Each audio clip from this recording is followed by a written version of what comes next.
The eerie, otherworldly sound of a violin reaches the walls between your rooms. As the mad fiddler reaches his crescendo, embers take to your leaf, setting your mixture of Virginia, Custuri, Perique, and Black Cavendish ablaze in the darkness. Welcome to the review of Mad Fiddler Flake by Cornell Diehl. It's one of those random flavors. There's not that many reviews of it, but we're going to review it today. Before I get into that, I'll introduce the record of the day. It's Kanye West's My Beautiful Dark Twisted Fantasy. Now, why is this the record of the day? I was thinking about vinyl and what the point of it really is. It's really a collector's thing. It's about having a physical thing in your hand that represents the artist and represents the art of music. And Kanye West, for all his political beliefs, is a musical and artistic genius when it comes to music. This one was done as a triple LP. Let me show you. So, the back. It's on 3 discs, which gives you better sound quality under very specific circumstances. Those circumstances being high dynamic range for bass compared to other things. Usually, as you carve bass waves, those sine waves are massive. And if you have them really compressed on a disc, it could lead to damage over time. Things can, the actual track can sort of warp and throw the needle off into a different track. It's not good, and that happens when you try to put an entire album on one LP. So having a triple LP prevents some of this. You can maintain that dynamic range without compression all through the experience. This is an hour and a half's worth of music. And so it's basically 15 minutes per side of the album, which is, you know, that's great for sound quality. For reasons I'm not going to go into, but take my word for it. And the art on it, that's the other thing. I really like this. Like, this is, I like this. The calligraphy, it reminds me a little bit of like Muslim calligraphy. That may have been one of the points. You know, the album itself, I really like. It's got something for everybody, for every kind of music lover. There's fantastic orchestral pieces in this. From what I heard, there were about 1,000 people that actually worked on this album as musicians. And you can hear it. There's a lot of stuff going on. There's a lot of talent. There's a lot of fantastic orchestral sections that are very well they're very well written, and they flow organically. Even though it is a rap album primarily, it's one of the ones you should listen to. And before I open the tin, I want to explain the new format for my reviews. This was a victim. I smoked Visions of Cellophase through this and didn't realize it was ghosted. My original video for Visions of Cellophase was very positive. I recommended it as a tobacco for people to buy and that it had a really interesting flavor. I no longer believed that after about 24 hours, so I'm going to reshoot that video and I'm going to let that experience inform how I do this from now on. So I'm going to open the can in front of you guys. We're going to have the smoke through a pipe that's not ghosted, and then I'm going to wait a couple of days and give you like a part 2 of how it's smoked over the next couple of days. Because that Visions of Cellophase, it gives me a headache now. Mad Fiddler Flake, the namesake is it's a story called The Music of Eric Zahn. Listen to it, don't listen to it. It doesn't really have a whole lot to do with Lovecraft's eldritch horror or the old gods. It's more of just like a really trippy kind of a story. It's honestly more like a campfire horror story. If you can compress it into like a few minutes, it will work a lot better like that. It's a story, like a creepy, like ooh kind of ghost story around the campfire. But here we go. We're opening up Mad Fiddler Flake by Cornell Diehl.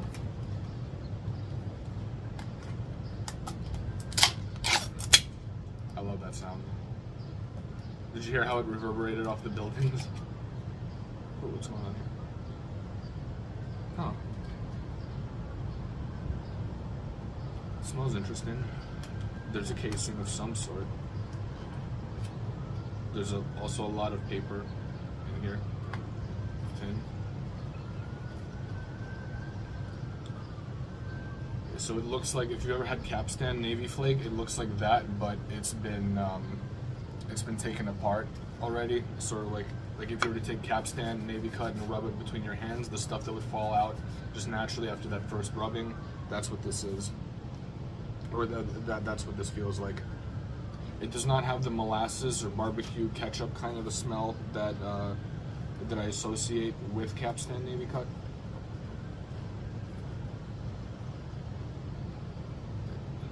It smells nice. Doesn't have a very, it's not very pungent. It doesn't really hint at what it's gonna taste like. It's pretty dark, looks like. So I'm gonna load it. I've never loaded a pipe with flake that's already been taken apart. I've always taken like little strips of it and then folded it a couple of times, stuffed it in, and then just patted the top down. So this is gonna be interesting. I'm gonna smoke it out of another Missouri Meerschaum. This thing doesn't have any flavor in it. Even though I've smoked it a bunch, there's no detectable flavor when I breathe through it.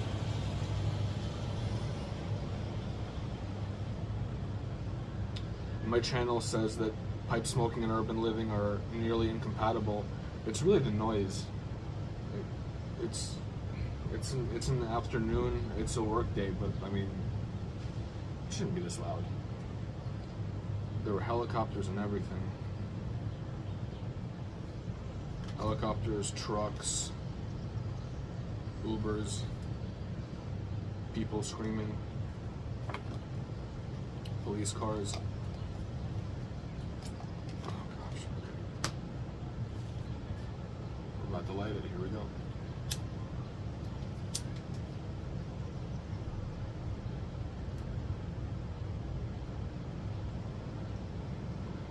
By the way, the instant I try to smoke a pipe sometimes, the wind picks up. If you've noticed that for yourself, please put in the comments and tell me that I'm not alone, because it's legitimate and people have noticed. Every time I try to use a lighter, that's when the wind picks up.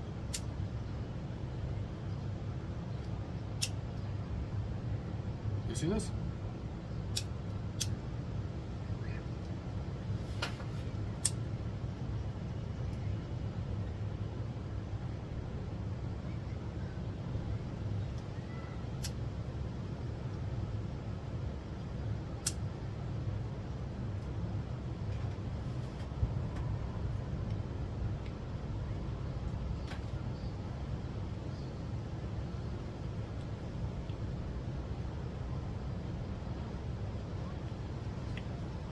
It tastes a little bit like Capstan, but it's like,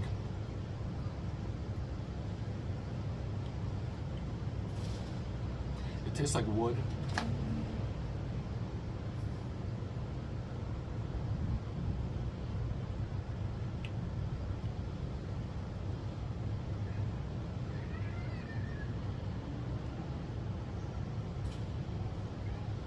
It's interesting. There's smokiness in it.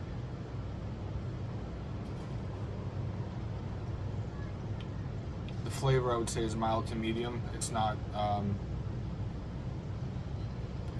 like, there's not an immediate like tobacco flavor all over your mouth like with some blends.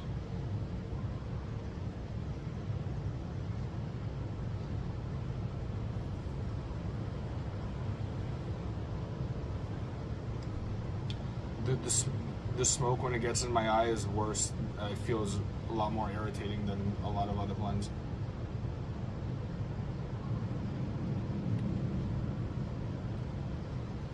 The flavor on swallow is actually okay.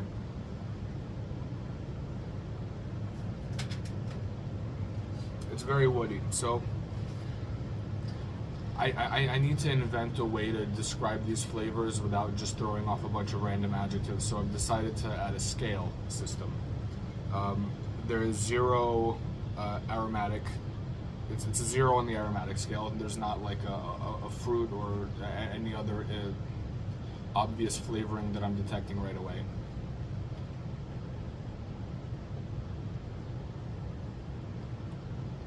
I'm gonna say woodiness is like a 6 out of 10. And that's not, I don't mean that as like a, oh, 10 is the best, 0 is the worst. I mean, 10 out of 10 on woodiness would be like Innsmouth. Innsmouth tastes like chewing on the inside of a whiskey barrel. Without the whiskey. Like before it was actually, had whiskey in it. It's like, it tastes like toasted oak.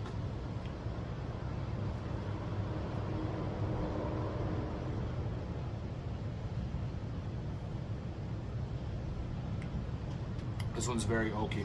Actually, a little bit like chewing on a chopstick, like from, you know, Japanese food, Chinese food, etc.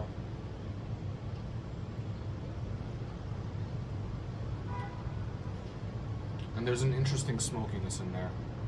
I'd give that a 3 out of 10 on intensity.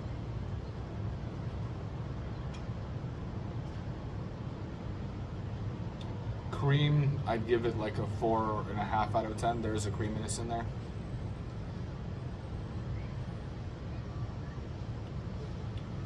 Actually, there's some nuttiness in there too.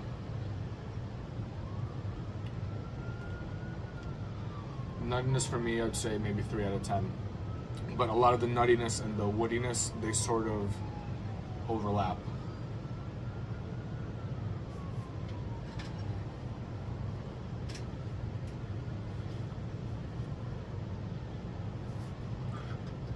Okay, in the nose, in the eyes, it's not good. I'm guessing the room note of this would not be very good.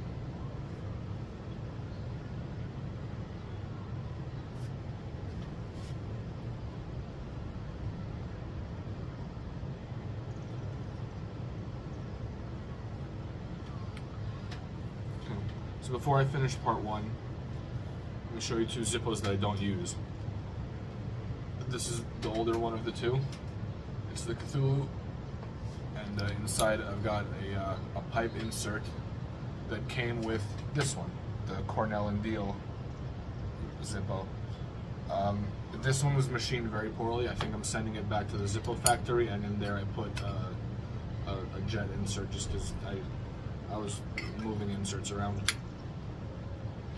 I have a few Zippos. I've been collecting them longer than I think I've been collecting anything else, even vinyl. I have one from 2008. I'll bring out a couple in the next video. So stick around to see how Mad Fiddler Flake treats me over the next couple of days. Alright, well here's part 2. I've been smoking on it for a couple of days. It's called Mad Fiddler Flake, but it's a ready rub. I didn't know that there was a term for tobacco that had already been taken apart after it was in flake form. It's a little bit boring for me to consider getting more tins of it. It's not great, not terrible. It tastes like an English blend. It doesn't ghost any pipes. It doesn't have a strong flavoring on it. It's just some tobacco. I'm smoking it through a Peterson Carrollton 2024.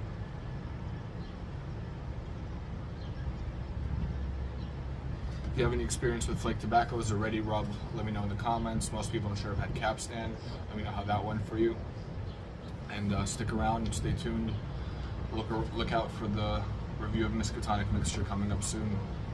Thanks for watching The Brooklyn Pipe. Peace.